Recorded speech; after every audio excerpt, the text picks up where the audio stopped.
A Bíblia é um livro que não esconde a dor da humanidade. Em meio às suas páginas sagradas, encontramos histórias de amor, fé, redenção, mas também de inveja, ciúme e sangue. E nenhuma narrativa expõe com tanta crueza o abismo que pode habitar o coração humano quanto a história de Caim. Caim é o primeiro filho de Adão e Eva, o primogênito da humanidade, o primeiro homem a nascer de um ventre humano após a queda do Éden. Seu nascimento representava a esperança, um novo começo, um recomeço para o ser humano fora do paraíso. Mas o que deveria ser um símbolo de bênção e continuidade se transformaria no protagonista do primeiro homicídio da história. É sobre ele que falaremos agora. Caim, o homem que ouviu a voz de Deus e escolheu ignorá-la. O homem que teve a chance de mudar o rumo da sua história, mas escolheu seguir o caminho da escuridão. Nesta jornada, vamos explorar não apenas o que ele fez, mas por que fez, e quais foram as consequências eternas do seu ato. Prepare-se para mergulhar numa das histórias mais intensas, sombrias e reveladoras das Escrituras Sagradas.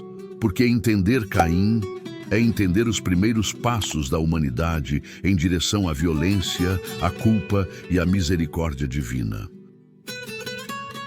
O nascimento de Caim, o primeiro homem gerado por um ser humano.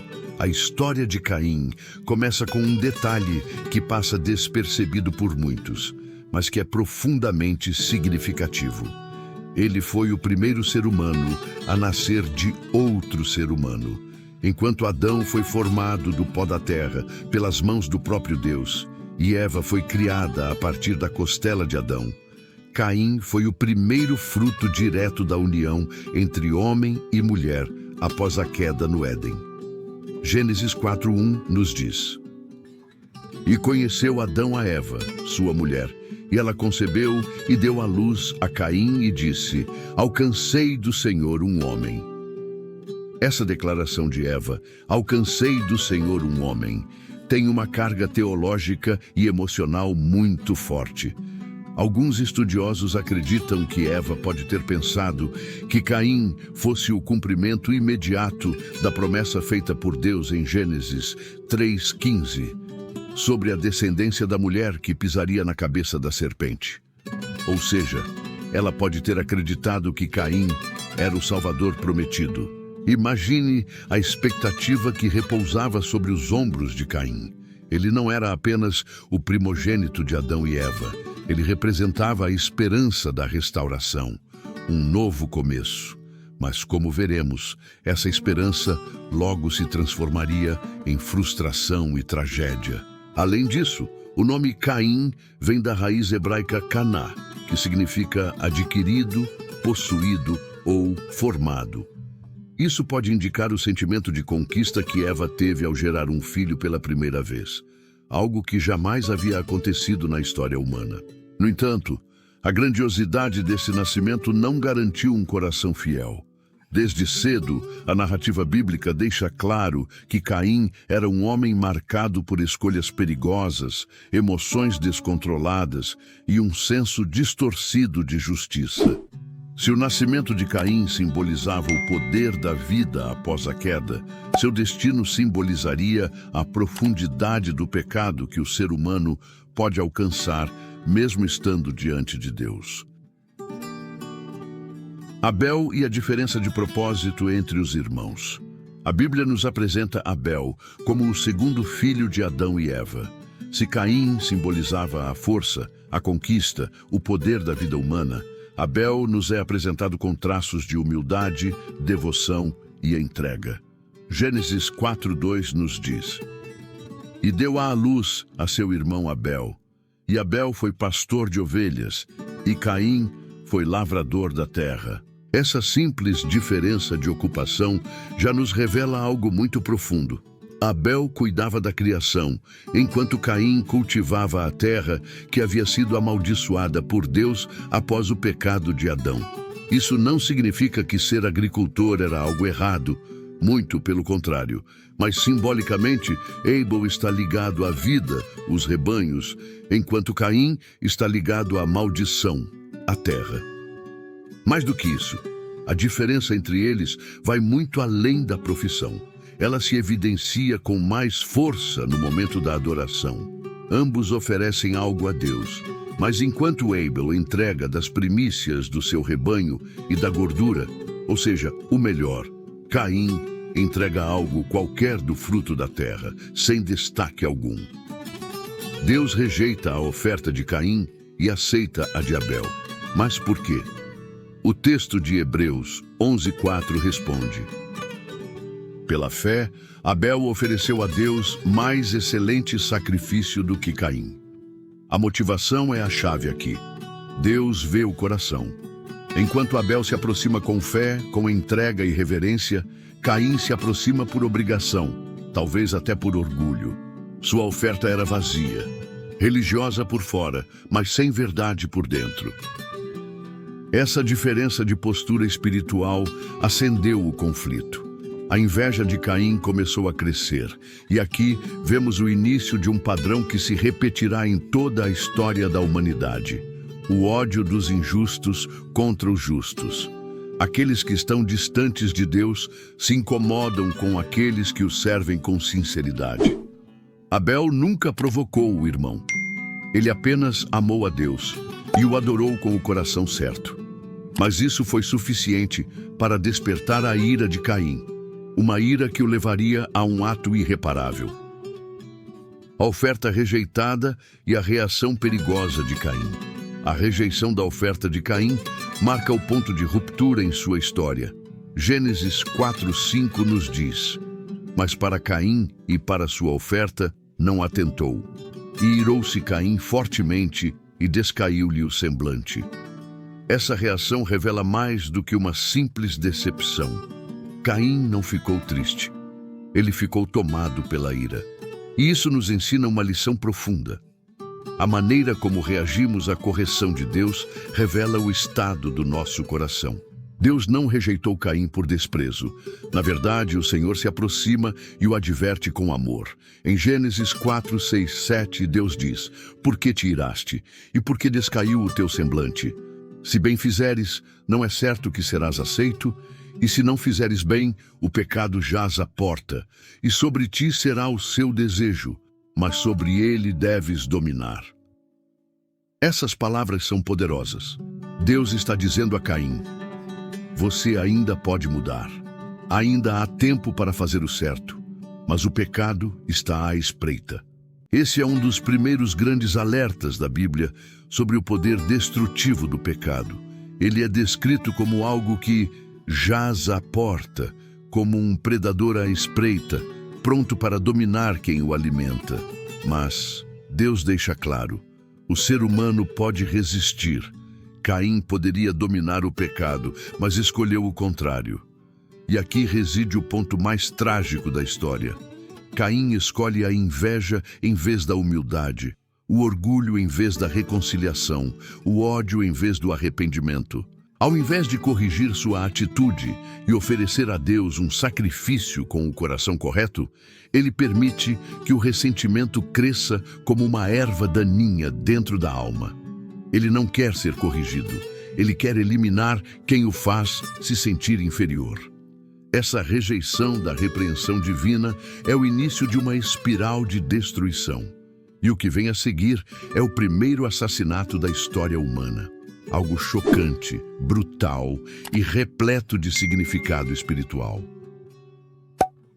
O primeiro assassinato da história da humanidade. Pouco depois da advertência de Deus, Caim toma uma decisão devastadora. Em Gênesis 4:8, lemos: e falou Caim com seu irmão Abel. E sucedeu que, estando eles no campo, se levantou Caim contra o seu irmão Abel e o matou. Esse versículo curto e direto carrega um peso histórico e espiritual imenso, o primeiro assassinato da humanidade. Um irmão, tomado pela inveja e pelo rancor, tira a vida do próprio sangue. Essa não é apenas uma briga de irmãos, é a consequência direta de um coração que se afastou completamente de Deus. O texto bíblico não detalha as palavras de Caim para Abel antes do crime. O silêncio da Escritura aqui é ensurdecedor. Ele nos força a imaginar o clima do momento. Um campo aberto, dois irmãos, um deles carregando dentro de si um furacão de emoções. Mágoa, frustração, ciúme, raiva. E por fim, o desejo de destruir o reflexo daquilo que ele não conseguia ser. Esse ato revela algo fundamental sobre o pecado. Ele começa pequeno, mas quando não é tratado, cresce e destrói. O que começou com uma oferta mal feita e uma atitude errada, terminou em sangue derramado. Caim não assassinou Abel simplesmente por raiva, mas porque Abel se tornou um espelho incômodo de sua própria falha. Ele não suportava ver o irmão sendo aceito por Deus. E em vez de lutar para mudar a si mesmo, decidiu eliminar aquele que lhe lembrava do que ele não era. Esse episódio inaugura a realidade sombria do pecado no mundo pós-Éden. Até então, a humanidade havia experimentado a dor da expulsão do paraíso, o trabalho árduo, o sofrimento do parto, mas agora ela conhecia o assassinato. O sangue clama da terra, e a criação de Deus, feita para a vida, agora era palco da morte. E vale notar, esse homicídio não foi cometido por um estranho, por um bárbaro, por alguém de fora. Foi um irmão, um filho de Adão, onde o próprio Deus ainda se revelava de forma direta. Isso mostra que o mal não está apenas lá fora. Ele pode brotar do interior mais íntimo do ser humano, mesmo daqueles que cresceram ouvindo sobre Deus. Esse fato nos força a encarar uma verdade incômoda. Não importa o ambiente, a instrução ou a história familiar. Se o coração não for tratado, ele pode se tornar um terreno fértil para o mal. Caim tinha tudo para seguir o caminho do arrependimento, mas escolheu o oposto. Ele não matou Abel por acidente. Foi um ato planejado, premeditado, frio. Além disso, o assassinato de Abel é carregado de simbolismo espiritual. Abel foi a primeira vítima da fé. Ele morreu por ter agradado a Deus. Em Hebreus 11:4, lemos: Pela fé, Abel ofereceu a Deus maior sacrifício do que Caim, pelo qual alcançou testemunho de que era justo. O sangue de Abel se tornou um símbolo da injustiça cometida contra os justos. Jesus, séculos depois, se referiria a ele como Abel, o justo, Mateus 23:35. E o autor de Hebreus compara o sangue de Cristo ao de Abel, dizendo que o sangue de Jesus fala coisas superiores. Hebreus 12:24. Ou seja, o sangue de Abel clamava por justiça, mas o sangue de Jesus oferece perdão. Esse contraste é profundo. Enquanto Caim derramava sangue por inveja, Deus, no futuro, derramaria o próprio sangue para salvar até mesmo assassinos como Caim. Aqui, vemos a gravidade do pecado, mas também um vislumbre da redenção que viria. No entanto, a história de Caim não termina no assassinato. O próximo passo da narrativa mostra o que acontece quando alguém tenta fugir da responsabilidade diante de Deus. A confrontação divina. Onde está teu irmão? A cena seguinte é uma das mais impactantes da Bíblia. Após o assassinato, Deus não ignora o crime. Ele se aproxima de Caim com uma pergunta que ressoa até hoje. Onde está Abel, teu irmão? Gênesis 4:9. Essa pergunta não é por falta de informação. Deus sabia exatamente o que havia acontecido. Ele faz essa pergunta como um convite à confissão, à verdade e, quem sabe, ao arrependimento. Mas a resposta de Caim é dura, fria e carregada de cinismo. Não sei, sou eu o guardador do meu irmão? Essa resposta revela muito mais do que simples negação. Ela mostra indiferença, arrogância e dureza de coração. Ao invés de reconhecer o erro, Caim tenta transferir a responsabilidade. Essa é uma atitude comum até hoje. Quantas vezes, em vez de admitirmos nossos pecados, fugimos, nos justificamos ou até zombamos da gravidade do que fizemos? Mas Deus não se deixa enganar. No versículo seguinte ele diz: que fizeste, a voz do sangue do teu irmão clama a mim desde a terra. Gênesis 4:10. Essa frase é poderosa e cheia de significado. O sangue de Abel, símbolo da injustiça, clama por justiça diante de Deus. O pecado de Caim não podia ser encoberto. Nenhuma mentira, negação ou indiferença poderia calar o clamor do sangue inocente. Aqui aprendemos algo fundamental. Não existe pecado oculto diante de Deus. Podemos enganar os homens, esconder de familiares, construir fachadas, mas diante do Senhor tudo está exposto. E Ele não é um juiz cego. Deus escuta o clamor dos injustiçados, dos que foram feridos, dos que sofreram por causa da maldade dos outros. Essa passagem nos lembra também que Deus se importa com cada vida derramada injustamente e que Ele busca responsabilização e justiça. O crime de Caim, ainda que antigo, ecoa em cada ato de injustiça cometido no mundo moderno. E a pergunta divina ainda reverbera: onde está teu irmão?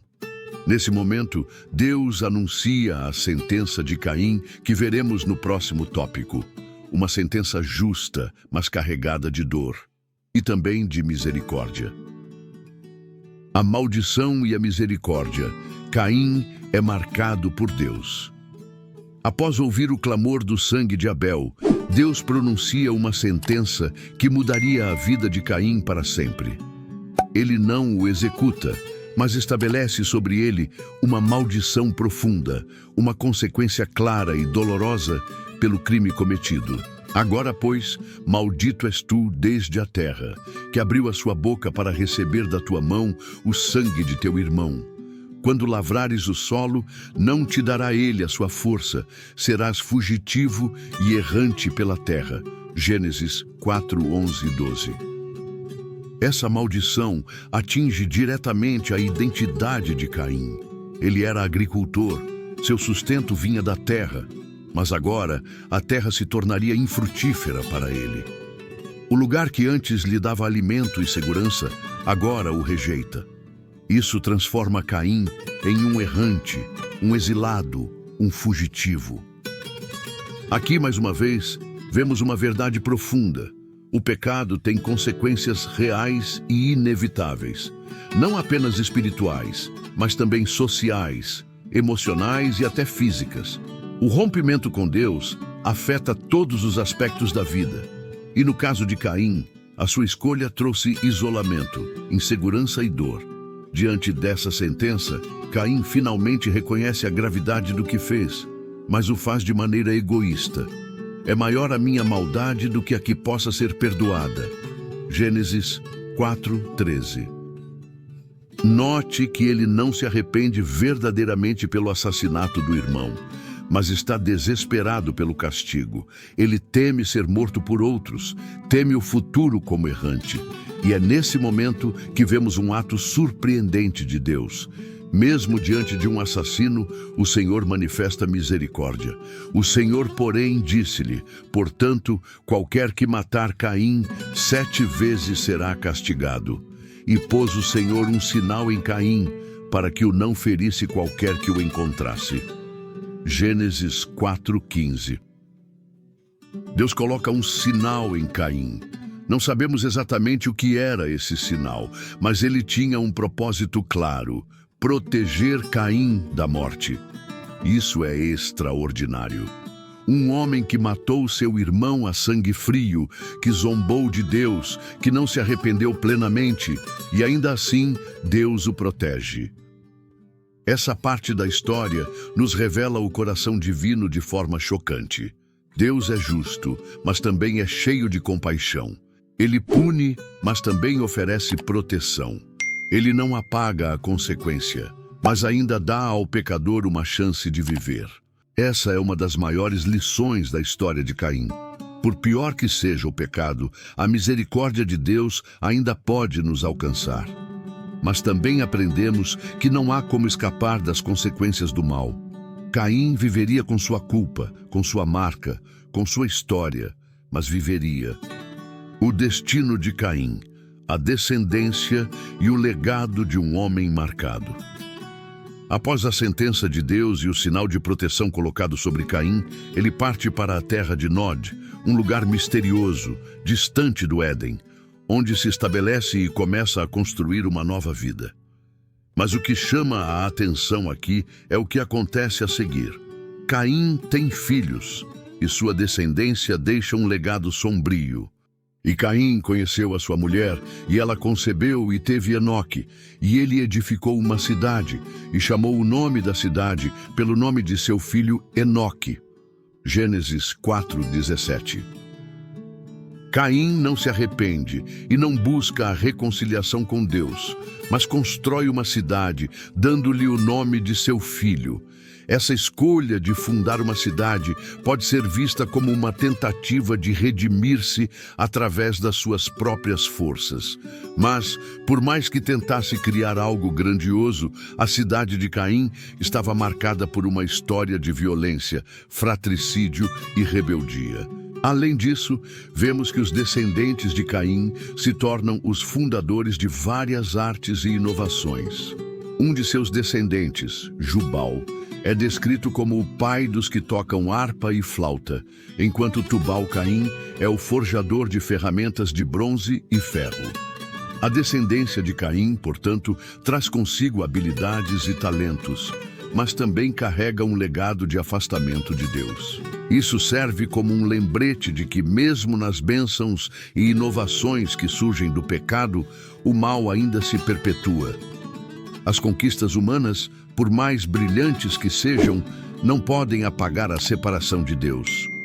O que Caim construiu foi uma cidade cheia de realizações humanas, mas vazia de uma verdadeira relação com o Criador. De fato, a história de Caim não termina com sua morte, mas com o legado que ele deixa. Ele é o início de uma linha que busca seu próprio caminho, sem se submeter ao plano divino. Sua descendência, embora abençoada com habilidades e realizações, continuaria afastada de Deus, sem um coração voltado para Ele. Caim, então, representa uma geração que tenta alcançar sucesso e poder, mas de maneira egoísta, sem reconhecer a soberania de Deus. O legado de Caim, o reflexo de nossas escolhas. À medida que encerramos a história de Caim, é impossível não refletir sobre o impacto duradouro de nossas próprias escolhas. Caim teve a oportunidade de se arrepender e mudar seu destino. Porém, ao seguir seu próprio caminho de orgulho, raiva e vingança, ele criou um legado marcado pela separação de Deus e pelo sofrimento, não apenas para ele, mas para seus descendentes. Porém, como vemos em outras partes da Bíblia, Deus oferece redenção, mesmo para os maiores pecadores. O próprio Caim foi protegido e o sacrifício de Cristo na cruz estendeu-se a todos, oferecendo uma nova chance de reconciliação para qualquer um que se arrependa verdadeiramente. A história de Caim nos ensina que a rejeição de Deus tem consequências, mas também nos mostra que, mesmo em nossa maldade, a misericórdia de Deus está presente. Caim, de fato, foi marcado pelo pecado, mas Deus, em sua justiça e misericórdia, não o abandonou. Ele continuou a mostrar sua graça, mesmo diante da maior falha humana. Essa é uma das grandes lições da Bíblia. Não importa o quão longe você tenha ido, a graça de Deus sempre oferece uma chance de retorno. Agora, ao refletirmos sobre a história de Caim, somos chamados a tomar uma decisão. Como responderemos ao chamado de Deus em nossas vidas? Continuaremos afastados ou nos aproximaremos dele em arrependimento e fé? Esta história termina com a reflexão de que nossas escolhas, seja de arrependimento ou de resistência, moldam não apenas nossa vida, mas o legado que deixaremos. Que possamos escolher sabiamente, buscando a reconciliação com Deus e vivendo de acordo com o seu propósito. Caim é uma figura central para entendermos as profundezas do pecado e das consequências que ele gera. Sua história é uma advertência, mas também uma oportunidade de refletirmos sobre nossas próprias vidas. Cada escolha que fazemos hoje pode ter implicações que ecoam por gerações. No entanto, o perdão e a misericórdia de Deus estão ao alcance de todos, independentemente do passado. Eu quero encerrar este vídeo com uma pergunta para você, meu amigo. Como você tem reagido às suas falhas e pecados? Tem se aproximado de Deus ou tem tentado fugir das consequências? Deixe sua opinião nos comentários abaixo, pois sua resposta pode ser um passo importante para a sua própria jornada de fé. Se este vídeo tocou seu coração de alguma forma, curta, compartilhe e inscreva-se no canal para mais histórias poderosas que nos ensinam a viver de acordo com os princípios divinos. Que a paz de Deus esteja com todos vocês. Até a próxima.